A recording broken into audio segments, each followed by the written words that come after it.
अरविंद केजरीवाल जी का धन्यवाद करना चाहती हूँ, जिन्होंने मुझे इतनी बड़ी जिम्मेदारी दी और इस जिम्मेदारी के लिए मुझ पे भरोसा किया। ये सिर्फ आम आदमी पार्टी में हो सकता है, अरविंद केजरीवाल जी के नेतृत्व में हो सकता है कि एक फर्स्ट टाइम पॉलिटिशियन एक राज्य की मुख्यमंत्री बने। मैं एक सामान्य परिवार से आती हूँ, शायद किसी और पार्टी में होती तो चुनाव की टिकट भी नहीं मिलती, लेकिन अरविंद केजरीवाल जी ने मुझ पे भरोसा किया, मुझे विधायक बनाया, मुझे मंत्री बनाया और आज मुख्यमंत्री बनने की जिम्मेदारी दी है।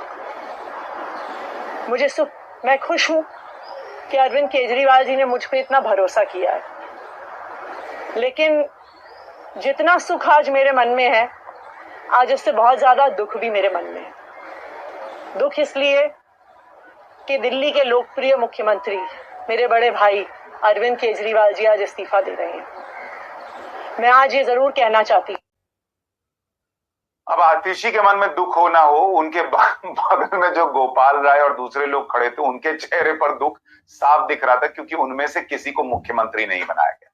लेकिन चूंकि अरविंद केजरीवाल जो गेम खेलते हैं वो इन लोगों के लिए समझना थोड़ा मुश्किल है, क्योंकि केजरीवाल पॉलिटिक्स के लिहाज से बहुत शातिर खेलते हैं।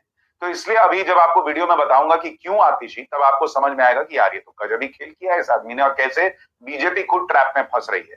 पहले आपको ये भी बता दूं कि अब वो आतिशी दिल्ली की तीसरी महिला मुख्यमंत्री होंगी। इसके पहले सुषमा स्वराज, शीला दीक्षित दिल्ली की महिला मुख्यमंत्री रह चुकी हैं और अब आतिशी का नंबर आ गया है और वो भी अब दिल्ली की मुख्यमंत्री होने जा रही है। लेकिन इस पूरे मामले में बीजेपी कैसे आम आदमी पार्टी के और केजरीवाल के ट्रैप में फंस गई, आपको ये समझने के लिए ये समझना होगा कि बीजेपी आतिशी के नाम का अनाउंसमेंट होने के बाद से चौतरफा हमला आतिशी पे कर रही है, ये कहते हुए कि आतिशी के माता पिता तो आतंकी अफजल गुरु के समर्थक थे और उसके लिए दया याचिका पर साइन करने वाले लोगों में से। आप देखिए कि बीजेपी ने जो ट्वीट भी किया है केजरीवाल जी की, ये किसी ने सोचा भी नहीं था कि आप दिल्ली की बागडोर एक ऐसे व्यक्ति के हाथ में देंगे जिसके परिवार में ने आतंकी अफजल गुरु का समर्थन किया था। क्या अब आतंकी समर्थक दिल्ली की सत्ता चलाएंगे, ये बीजेपी सवाल पूछ रही है। और ये सवाल बीजेपी पूछे, ये खुद केजरीवाल चाहते हैं। आप कहेंगे ऐसा क्यों, अभी बताऊंगा, लेकिन पहले सुनिए कि क्या वीडियो वायरल किया जा रहा है, पहले जरा देखिए। That Afzal has been made, in our political understanding, the scapegoat. We are unhappy that Afzal has been made, in our political understanding, unhappy that Afzal has been made, in our political understanding, the scapegoat. We are unhappy that Afzal has been made, in our political understanding, the scapegoat. ये आतिशी की मां का पुराना बयान दिखाया जा रहा है। कहा जा रहा है आतिशी के परिवार के लोग जो हैं वो तो आतंकी अफजल गुरु को स्केपगोट बताते थे, उसे फंसाया गया बताते थे और उसके लिए जो है वो दया याचिका पर साइन करते थे। सिर्फ बीजेपी ही नहीं, स्वाति मालीवाल ने भी ट्वीट किया कि दिल्ली के लिए आज बहुत दुखद दिन है। आज दिल्ली की मुख्यमंत्री एक ऐसी महिला को बनाया गया है जिनके परिवार ने आतंकवादी अफजल गुरु को फांसी से बचाने की लंबी लड़ाई लड़ी। यानी सारे लोग बोरिया बिस्तरा लेकर आतिशी के पीछे पड़े हुए हैं कि भाई इनके माता पिता जो हैं वो अफजल गुरु के समर्थक थे। यही केजरीवाल चाहते थे। आप कहेंगे ऐसा क्यों? अब मैं आपको समझाता हूं कि केजरीवाल ने आतिशी को सीएम बनाया क्यों और कैसे बीजेपी ट्रैप में फंसी। आतिशी को सीएम बनाने की वजह नंबर 1, अरविंद केजरीवाल ये चाहते थे कि भाई उनके बाद कोई ऐसा व्यक्ति सीएम बने जो कि उनका करीबी तो हो ही, उनका विश्वास का पात्र तो हो ही, लेकिन जब उसको कुर्सी से हटने के लिए कहा जाए तो वो कम से कम हेमंत सोरेन और चंपई सोरेन के बीच जैसी स्थिति बनी वैसी स्थिति पैदा ना कर दे, वो जीतन राम मांझी ना बन जाए बाद में जाकर।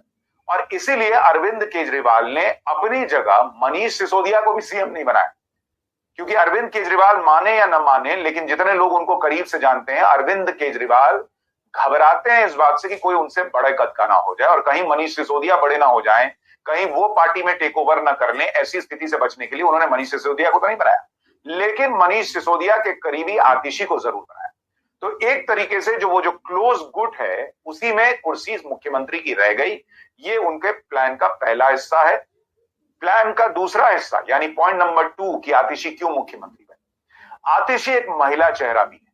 ऐसे में जितने पुरुष विधायक हैं उनके मन में अगर ये अरमान थे कि भाई मैं मुख्यमंत्री बनूंगा, उन सारों को एक बार में टैकल कर लिया गया कि भाई मेल तो किसी को बनाया नहीं ना, मुख्यमंत्री तो महिला को बनाया, महिला चेहरे को बनाया है, तो सारे जो है वो एक तरीके से शांत हो जाएंगे। लेकिन कितने शांत रहेंगे यह भी देखना होगा। लेकिन महिला होना आतिशी के लिए उनके मुख्यमंत्री बनने की वजह नंबर 2 है। लेकिन यहां से आता है केजरीवाल का trap, point number 3। Arvind Kejriwal ये चाहते थे कि वो मुख्यमंत्री की कुर्सी छोड़े, और ये पूरा प्रयास इसलिए है कि उनके ऊपर जो आरोप लग रहे हैं कि भाई उन्होंने भ्रष्टाचार किया, उनके ऊपर जो आरोप है कि दिल्ली में काम नहीं होने दिया, मुख्यमंत्री की कुर्सी नहीं छोड़ी, दिल्ली बुरी हालत में है, दिल्ली में डेवलपमेंट रुका हुआ है, ये सारे पॉइंट से फोकस शिफ्ट हो जाए दूसरी जगह। और इसीलिए अरविंद केजरीवाल ने आतिशी को मुख्यमंत्री बनाया।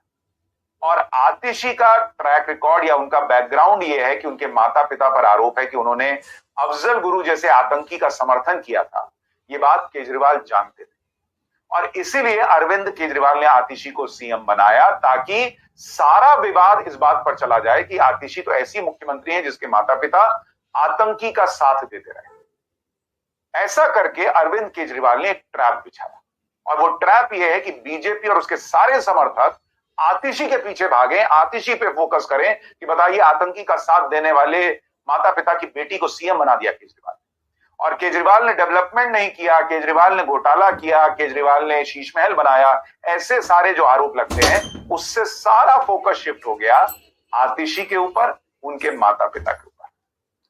केजरीवाल यही चाहते थे, केजरीवाल यही चाहते हैं कि उन पे चर्चा ना हो, उनके शराब घोटाले के आरोपों पर चर्चा ना हो, उनके दिल्ली के विकास न करने पे चर्चा ना हो। चर्चा इस बात पर हो कि अगला मुख्यमंत्री जो बना है उसने क्या किया, उसका बैकग्राउंड क्या है। इसलिए उन्होंने जानबूझकर आतिशी को चुना, ये जानते बूझते कि ये सवाल अफजल गुरु को लेकर उठे।